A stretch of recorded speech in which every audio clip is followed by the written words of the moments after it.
internet is filled with a bunch of people who are opinionated. And here's the thing. A lot of them are told what to think. A lot of them are telling you what to think. Mm-hmm.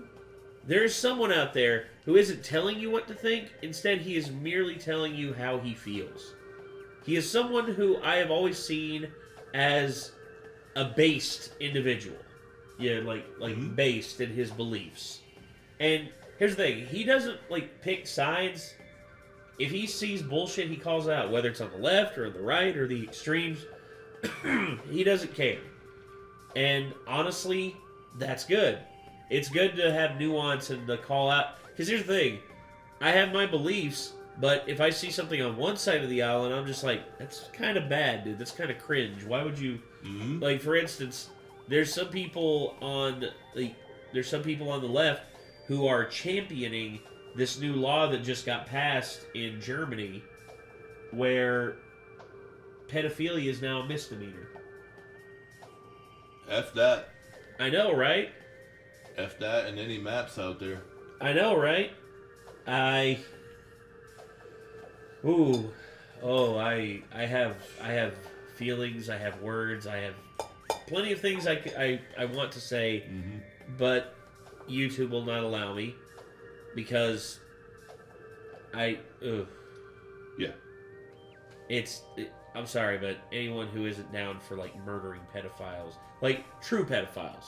I'm not talking about a 19-year-old boy and a 17-year-old girl, or a 20-year-old girl and a 17-year-old boy. I'm not talking about that. I'm talking about a 35-year-old man, seeking out a 12, 10, 9-year-old girl. Anyone who's like that, I'm sorry, you do not deserve to be a part of this species, and I want you dead. Yep. I don't care who you are. I don't care what anyone says. That is something that I'm appalled by, and I want gone. Yep. I want to be erased from this species, and I want erased from any society or civilization. I agree. Period. Period. Mm-hmm. But that being said, though, there's people who are on the left who are saying that this show is being targeted by certain groups, and there's people on the right who say that this show is super cringe. I want to hear what Charlie has to say. Okay, so they're saying it's being review bombed? Yes, especially on Rotten Tomatoes. Rotten Tomatoes. Man. Well, here's the thing. Here's what I'll say. A lot of critics out there are bought and paid for. You can't tell me that they're not. Especially when Metacritic is owned by Time Warner. Yeah. And every movie that comes up by Time Warner, if it has low reviews, they keep it off of the front page. But if it has great reviews, it's the only thing you see. Mm-hmm. It's like what the hell. But the Acolyte. There it is. So yeah. This used to have over it was a 96. Now it's at 84, and the average audience score is at 16. Oh boy. Yeah, it's not good looking good. So I want to see what Charlie has to say. I will listen to what he has to say about it, and I will here's the thing. Depending on what he says, I'll give it a watch or I won't. Here we go. Star Wars has a new show that just released called Acolyte, and a lot of people are saying that this is the worst Star Wars show ever produced, which I have to raise a big eyebrow to, because did we all forget Book of Boba Fett exists? What blows my mind is some people still... Book of Boba Fett was bad. No doubt about that. Book of Boba Fett was bad. I would still give it a fairly passing grade, a 6 out of 10. I still gotta watch Boba Fett. You want to talk about a way to take a character who is great, character who's one of the most iconic characters of all time. They give him such a shine up at the end of The Mandalorian Season 2, only for the Book of Boba Fett to happen and just not kill the character's momentum, but definitely put a hinder on it. Oof. Still defend that show, saying like, "Oh, the last 2 episodes are good," but I mean, let's just go ahead and forget about the other episodes before it. No, like they were the shit. Vespa chase scene. God help us all. That was so bad. That was so cringe. Basically, these people had these space scooters. You see like the super speed bikes, the speeders and everything. How fast they are.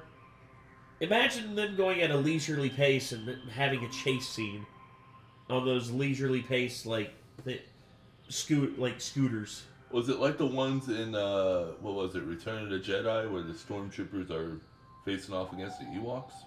Oh no, much worse. Yeah, I know, right? Somehow they did it worse than the Ewoks did. I'll show you the clip if I wasn't worried about being copyright struck for it, but there is an unironic chase scene in Star Wars Book of Boba Fett where they are pursuing each other on Vespas that probably... Oh god. Is the internet going out? Good lord, I think the internet's going out on us. Internet, no! goes about as fast as... Okay, alright. Book of Boba Fett where they are pursuing each other on Vespas that probably go about as fast as I can jog. And I am not fast at jogging. If you've seen me do the presidential fitness course, you'll know my top speed is that of maybe a child falling down the stairs, like a very small flight of stairs. Yes. I am not fast, but I am confident I could have outrun the Vespas in Star Wars. Point is, recently Star Wars has just been a shell of its former self, which sucks to see because it's a franchise that meant so much to me growing up and meant so much to me for such a long time, but I just have not enjoyed it in a while. The only things in the Star Wars universe I've enjoyed in recent times were the first 2 seasons of Mandalorian. Yep. The entirety of Andor. Andor was Andor shockingly good. Andor was good. Andor is like the best thing that's happened since The Mandalorian. And also, I liked the Han Solo movie. That's a really controversial hot take, but that's... No. I gotta disagree with you there, Charlie. When the color palette of the film is brown... Doo-doo brown. Yeah, not an artistic brown, not like a royal brown, but doo-doo. You got a problem.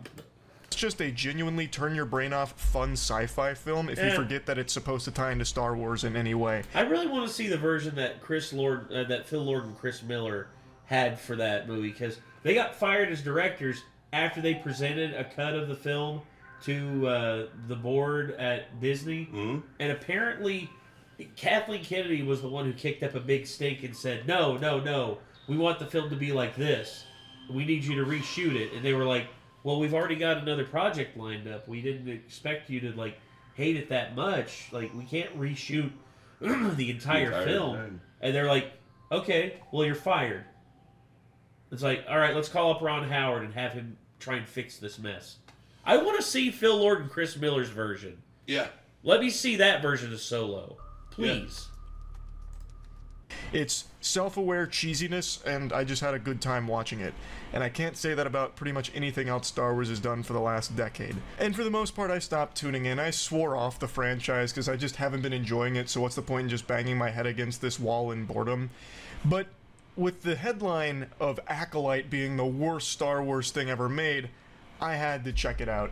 When people say French fry, I pizza, you know what I mean? Like, if something is said to be truly horrific, avoid at all costs, I'm going right over there and I'm taking a big old fucking sniff of it. I've got to know, does the shit smell like poop? Yeah.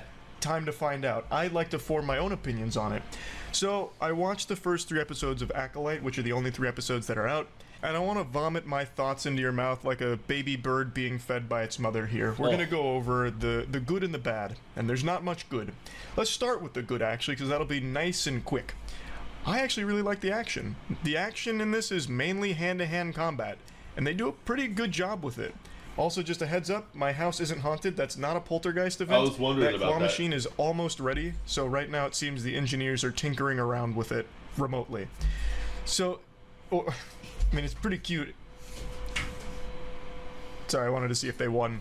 So they're using the Force remotely to play my fucking claw machine behind me. Don't be distracted. Point is, the fights. I actually liked the fights. It's flashy hand-to-hand combat, martial arts, And that's nice. There's not a lot of it, but when it's there, it's at least refreshing. It's this welcomed palate cleanser from the very terrible writing that the show has.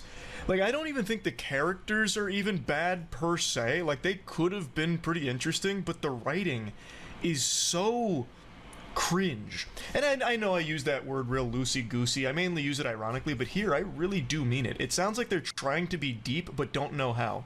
For example, one of the bad guys, he's like, "Steel and laser no good against Jedi. Have to kill the dream." And then fucking fires up his lightsaber for no reason.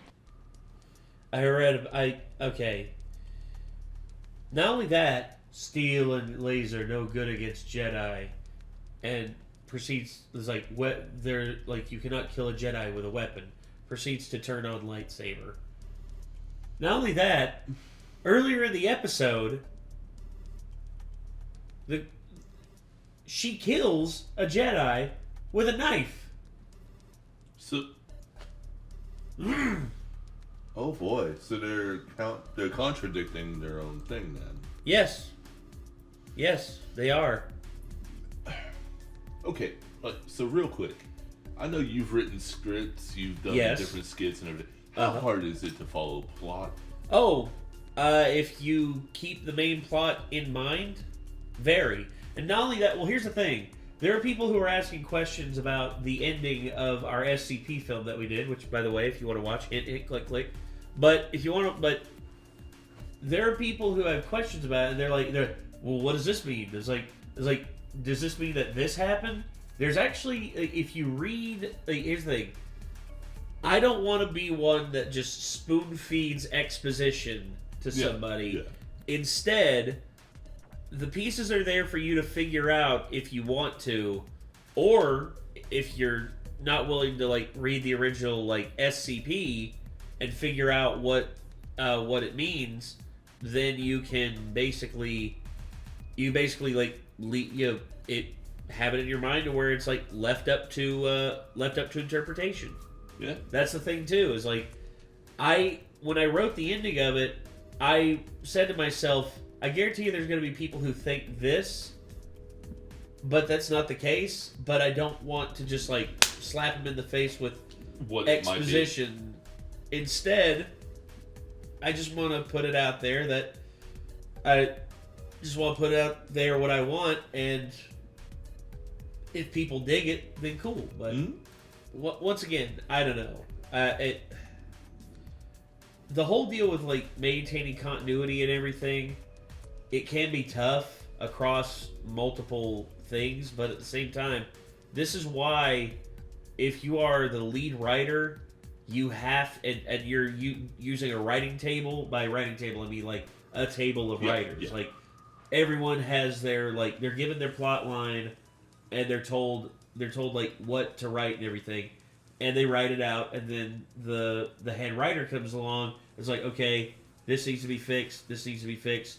That's great. That's great. That's great. This needs to be fixed. You need to move this scene up here, and just do stuff like that. That's what a head writer does. But maintaining continuity can be difficult, but at the same time, when you have a budget of $180 million... That's what I was going to say. I mean... And you have a plethora of people at your disposal to keep track of this shit, and you don't, that's on you. Mm-hmm. We had a budget of around $10,000. And that was, keep in mind, that's money that I'd saved up over the span of like a year and a half. I saved that money up just for that. And the best comment I've gotten on there, one of the best comments, is when small budget YouTube films have better writing and better effects than actual Hollywood films. Yeah. And I'm just like, thank you. Yeah. Thank you so much. I appreciate that. It should be like really cinematic and dramatic. It's just really lame. Like all of the writing falls super flat. Even when you have characters I think could work pretty well, they just can't write them well, unfortunately. So the show starts with who we think is the main character killing a Jedi Master in a bar fight. And the bar fight's really cool if you don't think about it too hard. She's supposed to be all about peace, but she waits until after all of her friends get their shit pushed in, absolutely clobbered by this assassin who came up to her, letting her know her intentions, like, I am here because I want to kill you. Like, I am here because I am going to fucking murder everyone here to kill you. And the Jedi Master just kind of blows her off like, whatever, punk, loser, get out of this bar. So then she starts killing, or not killing, she starts, you know, annihilating all of her friends. And then after they're all down is when she steps up. And that just doesn't make much sense. Like, why? Like, I feel like as a Jedi, you'd probably act before then to protect your friends.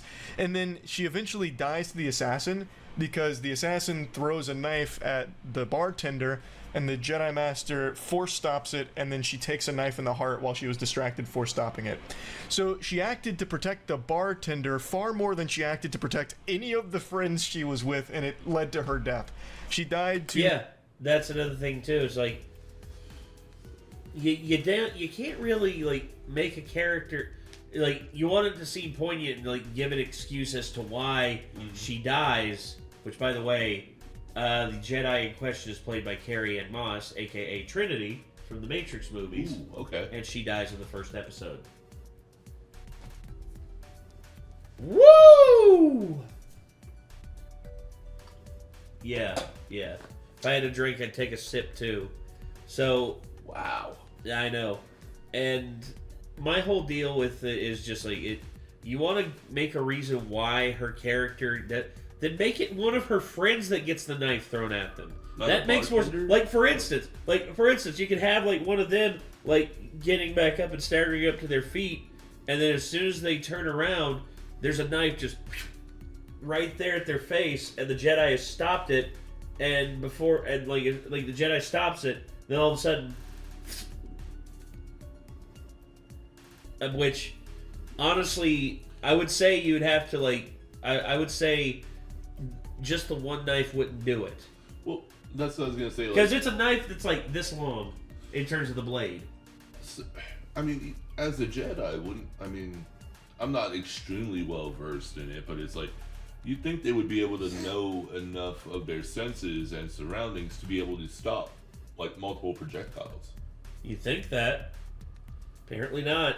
I mean, it's also subjected to the writing, but yeah. Yeah, and the problem is just there's so many problems with just how it's presented, and honestly, the characters having motivations that make no sense.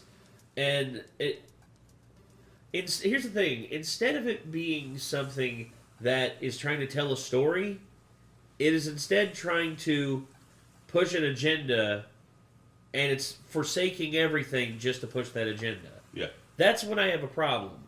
It's just like why I can't watch certain films by, I watched films by, I've seen films by The Daily Wire, and I watched Terror on the Prairie, the Gina Carano film, and it was good. It was a decent Western.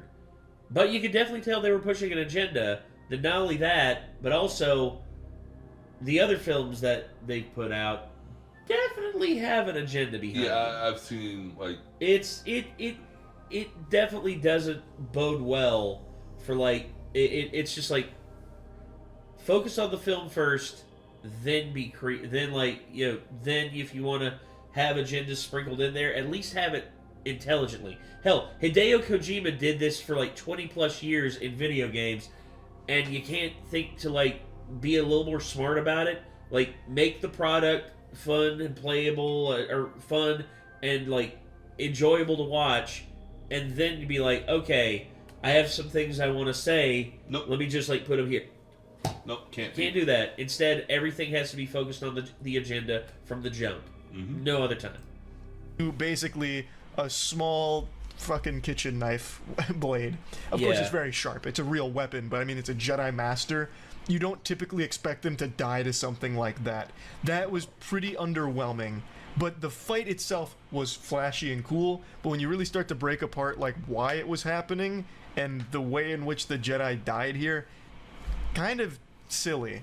Now, after the Jedi Master's death, they figure out who the most likely culprit is behind the assassination. It's our main character, Osha, who is a former Jedi. Well, she was trained as a Jedi and left 6 years ago. Now she works as basically a ship repair person. Like, she does a lot of, like, maintenance on ships. And the Jedi come up to her, accuse her of the crime. The bartender even identifies her. And it turns out she's innocent. Osha had a twin sister named May, and 16 years ago, or I was gonna say, OSHA. Are there any OSHA violations? No, is there any violations? Do they have standards and practices? Yeah. Well, OSHA may investigate this. 15 years ago, I forget exactly the timeline, there was this big fire where only Osha survived. Everyone thought May died, and by everyone I mean Osha and Jedi Master Soul, who was there and took Osha as his Oh yeah, by the way, Jedi Master Soul is played by the lead character from Squid Game. You ever see Squid Game? I've seen like one episode when it first came out. I never finished it though. Okay, did you watch the shitty like English dub, or did you watch like The Japanese or the Korean? Or Korean. Sorry. Yeah. No, it's okay. It's okay. But he's the lead character. You remember the degenerate gambler Yeah, who yeah. has the daughter? So it's him? Yeah, he's the Jedi. He seems like a really good actor. He learned English for this role. Oh, poor guy. I know, right? And I'll say this, from what I watched, he's the best part of it. He's the best part of the series. But they make him so dumb. Padawan. He thought May was dead, watched her die, but it turns out May's alive and she's out for revenge on 4 Jedi in particular. So now she's just on a galactic killing spree. Now, initially, when the premise was starting to unfold here, I thought this was going to be like Osha's going to have to go on her own solo mission to prove that it's not her killing the Jedi, it's actually her twin sister who is alive. But nope, the Jedi immediately learn that May is real and actually even get her caught in a sting operation in the 2nd episode. What? Immediately. Yes. She goes to this Jedi. There's no build-up. There's no build-up to... Because here's the thing. If they would have done that, and then all of a sudden, like, we see Osha, and she's just going about her business, and then they're just like, you did this. Like, no, I didn't. What are you talking about? I couldn't have done this. And then we see, and, like, there's a mystery of just like, did she do it? Did she not do it? Is there something else going on here? Because that was clearly her in there. And then we see, oh, no. Turns out, like, they could have saved that reveal for, like, the end of the 1st episode. Instead, it's like, They rushed everything. oh, yeah. Every time, dude. Master Torben, I believe his name was, who just sits there meditating with, like, a force Oh, field yeah. around him. So she's trying to assassinate So him, stupid. but he's blocking all of her punches by falling asleep while floating, basically. Yeah. And she's really struggling. Basically, he's put up an impregnable field, like, force field, no pun intended. Okay, maybe it is intended. Fuck it, this show sucks. But he puts up a force field, and she can't get through any of his attacks, and it's just like, ugh. What? This is so stupid. Also, the hair and makeup effects on the Jedi, absolutely horrendous. Damn, dude. It's like you're thinking, oh, this guy was like an old wise Jedi. No, instead, this is like a 20-year-old person that they're putting makeup, caking a bunch of makeup on, and giving like a receding hairline to look like they're in their 50s or 60s. I'm just like, Why not just Why? kill somebody? why? Oh, I don't know. I don't like it. Struggling to hit him, and then she eventually works with someone else in the city, and the Jedi catch her from that. The guy gives her a poison to kill Master Torben with, and she basically goes up to him and is like, listen, Master Torben, I know you're really guilty, which is why you just sit here fucking floating on your ass all day. Like, I get it. I'm giving you an option to kill yourself. And then he just floats down, he's like, thank God. I've been looking to die. Takes the poison and dies. He's Yeah. like, forgive me for my sins. Dead. Dude couldn't... Yes. So, We learned nothing about Torben. We learned nothing about like anything. Soul, obviously you learn a little bit about Soul, I'm guessing, because he's in the show. Yes. But Carrie Ann Moss, she's gone. Well, she's in flashbacks, but very, very small amounts. But this, I don't know, man. Just everything about this seems horrible so far. I know, right? wait to be banished to the Shadow Realm here. Basically, the implication is that he is guilty of some kind of cover-up with their past of that event that separated Osha and May and led to everyone thinking May and everyone else around there was dead. Osha's whole family and everyone around her was killed in a fire, and they thought May was dead as well. Oh, by the way, killed in a fire, and here's the thing. I'm not going to get into how the fire started, but their entire temple, not joking, the entire temple that Osha, May, and all of her family were at was made of stone. Stone. How the fuck does a fire from a little thing, cause an entire stone monastery to go up in flames? Was it a force fire? I don't know. So, like, here's a genuine question you may know. Does this take place, like, before the mainline Star Wars movies? Oh my god. Oh, you want to really, like, have your jimmies rustled? What was the miraculous thing about Anakin Skywalker? I mean, as far as, like, there was no father. He was conceived by literally the Force. Yeah. Giving her a child. That's ruined because turns out the coven that Osha and May were part of, turns out that was just a regular thing for them. Oh, and they don't call the Force, they call it the Threads. Why? Oh, because they don't want the Force to be the main thing in Star Wars anymore. They want it to be called something else so that they can move on to telling other stories. Because, oh yeah, the High Republic storylines that all these people have tried to write to try and make Star Wars... to try and make Star Wars... Here's the thing. I'm not against diversity. I'm all for diversity. Yeah. You know what I hate, though? I hate when they say they're doing it for diversity when all they're doing is they're tokenizing. They tokenize everything. Yep. It's just like, oh, here's this character. What's their defining feature? What's their interesting backstory? Oh, they don't have an interesting backstory. They're just this. They're just this minority, so that we can gain points with this minority group over here. Oh, this woman here. Oh, turns out this woman she's a lesbian, and okay, what's her backstory? Doesn't matter. She's a lesbian. That's her story. And it's like being a minority does not make you. That is not backstory. No. Being a minority is merely part of who you are. It is not all of who you are. And the fact that this is all these writers do shows me that they aren't actually interested in telling diverse stories. They're only interested in looking like they're telling diverse stories. Yep. That's my problem. I have zero problem with diversity. I have zero problem... Like, for instance, one of my favorite video game developers of all time, Amy Hennig, developed the friggin' Uncharted series, the Jak and Daxter series, some of the greatest video games of all time. And guess what? Did I give a shit that she's a woman? No. I gave a shit that she told good stories. I gave a shit that she made good video games. Yeah. I gave a shit because she cares about making video games and loves making video games. Yeah. And like, why would I give a fuck that she's a woman? I don't care that she's a woman. Hey, that's awesome. I'm glad that she broke the mold. But at the same time, that doesn't mean that that's all you have to know about her. I agree. God, it's so stupid. I agree. Anyway, sorry. What were you saying? I was just gonna say, like, my whole thing about the diversity thing, and then you can cut this if you need to. Go ahead. It's like, I hate it when they take a character that was one way, and then to appeal to the agenda that they have going, they completely change them. They wash it. Like, it doesn't matter what kind, they just wash it. Like, Like, oh yeah, no, that's like, they talk about that in South Park, the Panderverse. Have you ever seen that?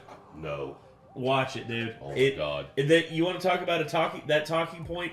They cover it, and they not only knock it out of the park, they knock it out of the park, catch it, wrap it up with a bow, and put it right on Disney's doorstep. Be like, there you go. What you guys say now? And that's the reason why I love Trey Parker and Matt Sutton, because they don't give a fuck, dude. Yeah. They don't give a flying No, they never fuck have. if they offend anybody. Never have. Nope. Anyway. Well, but it turns out she's not. Torben had a suspicion that May survived. Somehow, I guess we'll learn later on why he was under that impression. So he just sat in like a suspended animation state, floating like Zenyatta, waiting for the moment where she would bring him a poison so he could take it and die. But if I may issue an argument for anything else besides that, if he was waiting for May to kill him as like a way for him to apologize and give her closure, why wouldn't he just let down the force field when she was trying to punch, kick, and stab him? Exactly! Makes no sense. It's so stupid. Oh, God, dude. It's once again, it's like, we're trying to be poignant. But instead, we're so stupid. Yeah. Go ahead. No. I'm just baffled. Why keep it up? Just to prank her? Like, what's the point? Why did he wait for a poison when he could have just let her stab him? I don't know. It seems silly. Maybe he fell asleep at that point and didn't realize it's possible. I don't know. I don't know but either. It's dumb. It's still like really dumb. Like, there's nothing satisfying or entertaining about that. It's just really silly. But anyway, after her death, they eventually corner May.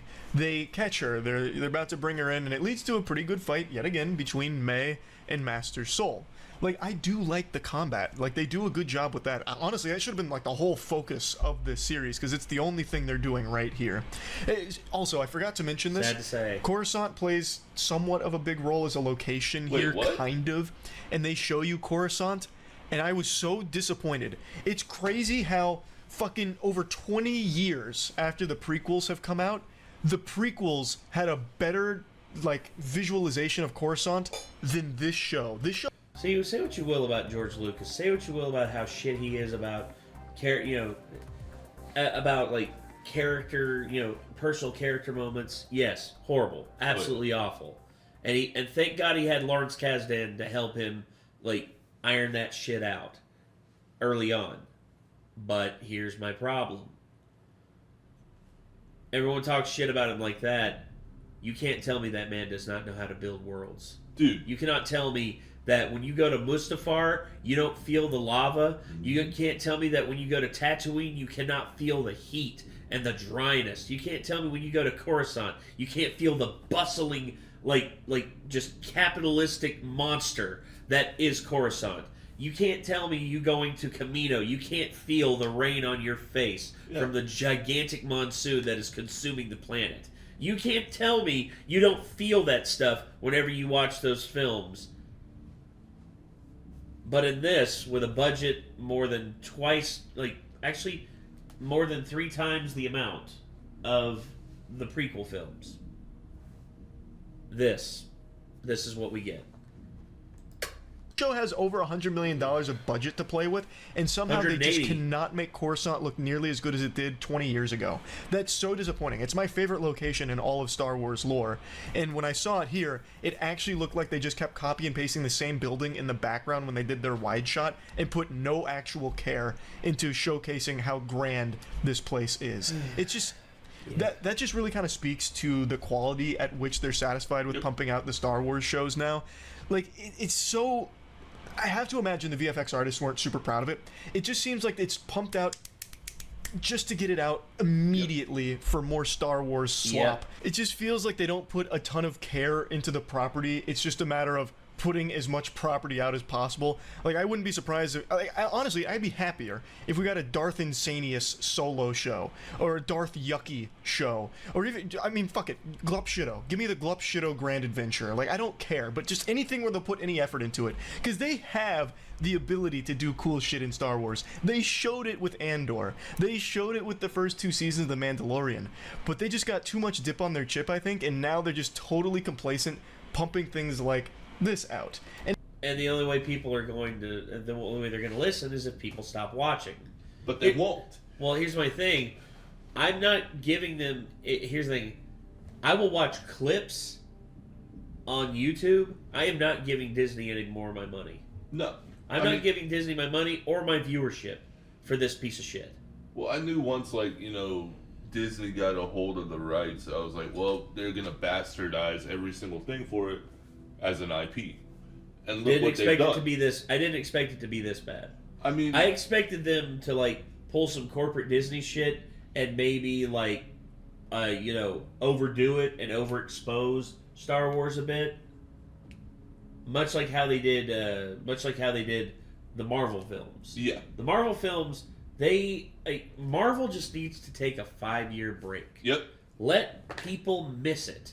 Let people miss it and give your writers time to come up with better shit. Yep. Please. Because what we're getting right now ain't good. And not only that, what are y'all going to do now that Kang is gone? What are you doing now that Jonathan Majors is no longer in it? What are y'all doing? Dude, I mean, like, to hearken to that one, I mean, it's more like, I was a diehard Marvel fan, dude. Did not miss a single film. Even the shitty ones that were coming out. However, the last phase blew. Absolutely freaking blew. Phase 5 was horrible. Dude, Phase 4 was bad. Phase 5 has just been nuts on the forehead terrible. Yes. Absolutely god-awful. And it's like, it's made me actually to the point where I'm exhausted with everything that they're putting out. And that's how I'm feeling about Star Wars. Like, to me, I mean, I can go on a tangent here. I'm trying not to because it's a little bit more in the video. But, like, why erase the entire extended universe that was written? Why take away over 40 years of writing content? Of stories. Yeah, that you could use. Oh, because it doesn't fit their vision. That's the whole reason. And if it doesn't fit their vision, then they just change it. Here's what I want? I want Elon Musk to buy the rights to Star Wars and have him license it out to people who actually give a shit. Yeah. Give it to A24 and let them and tell them, hey, see, who would be a good choice? Oh, I know. Damien Chazelle. I'd love to see Damien Chazelle do a Star Wars movie and have him just like do something inspired by like Cowboy Bebop or something like that. Yeah. I mean, I would love that. I would love to see that. Hell, I'd like to see David Ayer. David Ayer would be a good one too. Dude, anything at this point. Yeah. Anything. Yeah. To save us from this god awful like cheese grater across the dick that we're getting right now. It's horrible, dude. It is. And it's not very good. Now, I'll go ahead and spoil this. I don't think it's the worst Star Wars show. I still think that belongs to Book of Boba Fett, but it's still not good. Like, it's still just very not good. The only thing good in it is the fighting so far, and I don't really know how the show can save itself because it's kind of backed into a corner. So episode 3 is the one that everyone's up in arms about. Like, this is the one that put it on my map is like, okay, maybe I should watch this because everyone's mad about how bad this show is after watching episode 3. So let's talk about episode 3. Episode 3 gives the background of Osha and May, the Force-sensitive twins who this whole show revolves around. May is the villain. Osha is the hero who's trying to figure everything out. Like, why is May doing this? How did May survive? Who's really behind it all? And Osha's working with all the Jedi to figure it all out and piece everything together. And I imagine it's going to get into a cover-up with the Jedi having something to do with this big fire, but I'll get to that in a moment. So episode 3 shows where they come from. They come from a coven of witches, and Osha and May were created somehow, and it's like a big secret among the witches, their creation. So there's these 2 Force-sensitive witches born into this coven, and it's a huge deal, obviously. These twins were conceived without a father, and it's a very big moment in the Star Wars universe that the Jedi also become aware of. And what's up? Oh, no, this is blowing me away, dude. This is honestly just pissing me off. I know, right? Like, I'm over here actually, like, getting hot. If you know anything about Star Wars lore, you'll recognize that this is very similar to Anakin Skywalker, the actual prophesized child in Star Wars lore. Yeah. He was conceived by Shmi, who had him without a father. Mm-hmm. So, like, this big Force-sensitive conception is a really huge deal in the Star Wars universe, I would think. So the Coven of Witches are about to put them through this thing called the Ascension ceremony. Actually, before I get to the Ascension, it's important I talk a little bit more about the Coven itself.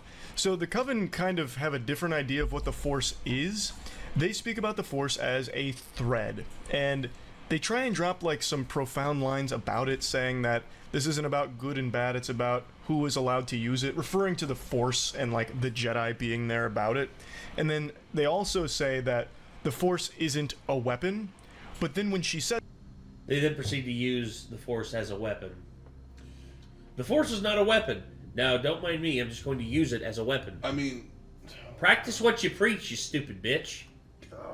This is the girl's mother saying this, the twins' mother. She's the leader of the Coven. She says, you know, the Force, the thread, isn't meant to be a weapon. And then in order to demonstrate this, she immediately uses it as a weapon. She has one of the other Coven members come up to block her Force thread. And she is unsuccessful in doing so, so she gets blasted back. Then she has two come up to combine their force to block her, and it's successful.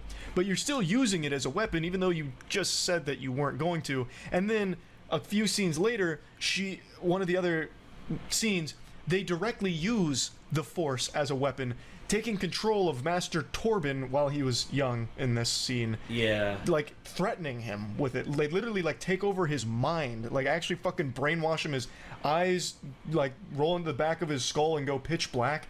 And they use it as, like, a threat. So, like, they are clearly using it as a weapon, yet preaching that it's not supposed to be one. So it's very conflicting there.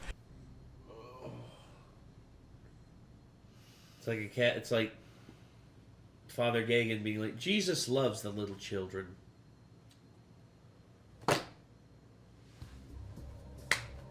Ugh. But anyway, let's go back to the Ascension. The Jedi have been made aware of these two twins. The Ascension starts. And this is probably a clip a lot of you have seen floating around because it's very close to being as embarrassing as the Vespa chase scene from Boba Fett. They're doing a chant while the twins are up there during the Ascension, and it's the power of one, the power of two, the power of many, and like Hadouken. Yeah. I know. I think all this cringe is gonna give him a seizure. It really is like a whole. Like, I'm not the biggest Star Wars fan. You can name anybody that's probably a bigger one that knows the actual lore. But like growing up, it was a pivotal part of my childhood, and seeing it just like bastardized and hoard out, and just oh my god, like look. I get that there can be witches in the Star Wars universe. No, there are the Night Sisters. Yes, and I mean obviously, like, you know, there's also the Sith. So yes. It's like, you know, obviously there's gonna be that kind of sect. But my God, do you have to make it so on the nose and so stupid? Yes, they must, because in all honesty, I don't think they know any other way to make projects. They have to make it stupid because they're just like, there's like, okay, how can we spoon feed this to people to where everything is just like spelled out for them and they don't actually have to think? Oh, and not only that, but it's like, also, not only do we have to spoon feed it to them, we also have to make our own thing so that, you know, people don't get confused, or like, we need to put our own agendas in there that, you know, aren't 100% clear. It's like, oh god. Yeah. Token blasting force towards the Coven leader, who is the girl's mother, and then she blasts that force into like the head of the children. Well, only May actually, because it gets interrupted before Osha, and she's like blasting all of that into May, and then she ascends. And I really think that chant showcases how little effort was put into pretty much anything in this show. Like, I don't know why someone wouldn't speak up and be like, hey, let's put a little bit more thought behind this very important chant. Like, this is a huge ceremony for characters that have massive, like, I guess implications on the entire Star Wars universe, because they were conceived without a father in the same way that Anakin was, and they're extremely force sensitive, extremely important characters. Like, maybe we should do a little bit more with this chant that's supposed to be their ascension ceremony. Like, the power of one, the power of two, the power of many. That's horrible. That's like the first thing someone would put on like a whiteboard before like actually fleshing it out into what the real chant would be. That's like the alpha of it. Like, that's not what you should have ever ran with. Like, that's some shit you stick up on a mood board just to get the point across of what the chant needs to convey, that this is a power for everybody and we need to channel it, kind of thing. But anyway, the ceremony gets broken up by the Jedi, and they're trying to recruit these two force-sensitive twins because the Jedi are recruiting anyone that could be a good candidate to become a Jedi. Osha wants to become a Jedi, even though it means leaving her entire way of life forever. May hates the idea. So they take the tests, and they were initially instructed to fail because the Coven of Witches doesn't want to lose them either, and obviously the mother doesn't want to lose her children. But Osha passes the test. She decides she doesn't want to fail. She wants to be a Jedi, and the mother accepts that. She's like, okay, you know what, it's what you want to do. We're just going to have a conversation with the rest of the Coven soon. And then May and Osha get into a heated argument because May doesn't want Osha to leave. So they're arguing in their room, and May's like, I'm not going to let you leave. And Osha's like, well, you can't stop me. It's what I want to do. And I'm going to do it. And May's like, no, I will stop you. I'm going to kill you. She says that. She says, I'm going to stop you by killing you. So she traps Osha in that room and then lights a book on fire and then drops the book in front of the door. And all of a sudden, this entire fucking place just goes up in flames instantly. It's like it's like the whole place was made out of nitroglycerin. And I think it's important that we note where they're located. This is a very secret society that's located in a very, very, very large stone structure that is clearly a technologically advanced stone structure of the future. Everything is made out of fucking stone. And yet, when she drops that piece of paper, that fire paper, everything explodes into fire, flames instantly. So Osha panics. She eventually gets out of the room, only to find that everything's being engulfed in this blazing inferno. And then she goes into like the main area. She sees her mother, and everyone there is dead somehow. And actually, before that, Osha and May see each other on two sides of this bridge that's broken in half and collapsing, and the bridge gives out, and Osha and May are falling to their death, but Master Soul saves Osha, and they both assume May has perished from that fall. That's when they go into the next room and see all of these bodies, and I imagine this is where the cover-up's going to come in, that the Jedi must have done something to kill all of the witches or whatever, and May is aware of that, which is why she's going to kill all of the other Jedi. At least I hope that's the direction they go, because there is no way that May killed everybody there, and there's no way this fire spread that rapidly and killed everybody. There is just no fucking way that that's going to be what actually happened. I think that's impossible. I don't think they would do that because it's so nonsensical. But even the idea that the Jedi just slaughtered all of the witches is also a bit out there, because they didn't need to either. Osha was going to go with them, and she made that clear to the Jedi. So they really didn't stand to gain anything from killing all of the witches either. Unless they really just hated that May didn't want to go with them.